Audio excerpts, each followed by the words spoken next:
ന്യായ് യാത്ര 15 സംസ്ഥാനങ്ങൾ പിന്നിട്ട് മാർച്ച് 20 മുംബൈയിലാണ് സമാപിക്കുന്നത്.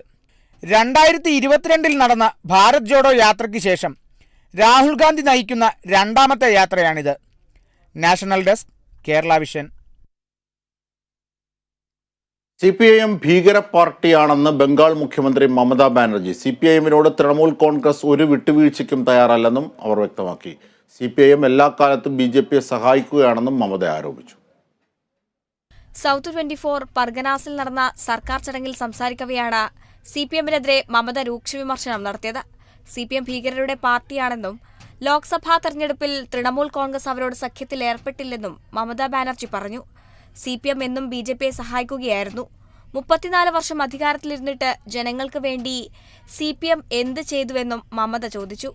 അതേസമയം കോൺഗ്രസുമായുള്ള സഖ്യം സംബന്ധിച്ച് മമതാ ബാനർജി മൗനം പാലിച്ചു. ഇതിനിടെ തൃണമൂൽ കോൺഗ്രസുമായി സഖ്യത്തിലേർപ്പെട്ടില്ലെന്ന് CPIM general secretary Sitaram Yechury വ്യക്തമാക്കിയിരുന്നു.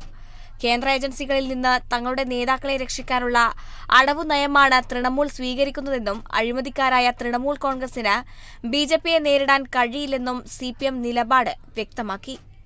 National desk, Kerala vision news. മാലിദ്വീപ് പ്രസിഡന്റിന്റെ സന്ദർശനം സംബന്ധിച്ച് വിദേശകാര്യ മന്ത്രാലയം ആലോചിച്ച് തീരുമാനമെടുക്കുമെന്ന് സൂചന. ഇന്ത്യ മാലിദ്വീപ് പ്രതിസന്ധിയിൽ മാലിദ്വീപിന്റെ തുടർ നടപടികൾ അറിഞ്ഞ ശേഷമായിരിക്കും വ്യക്തമായ പ്രഖ്യാപനം ഉണ്ടാവുക. മാലദ്വീപ് പ്രസിഡന്റിന്റെ ഇന്ത്യ സന്ദർശനം സംബന്ധിച്ച് പരസ്യ പ്രസ്താവനകൾ ഒഴിവാക്കി നയതന്ത്ര തലത്തിലുള്ള പരിഹാരമാണ് ഇരു രാജ്യങ്ങളും തേടുന്നത്.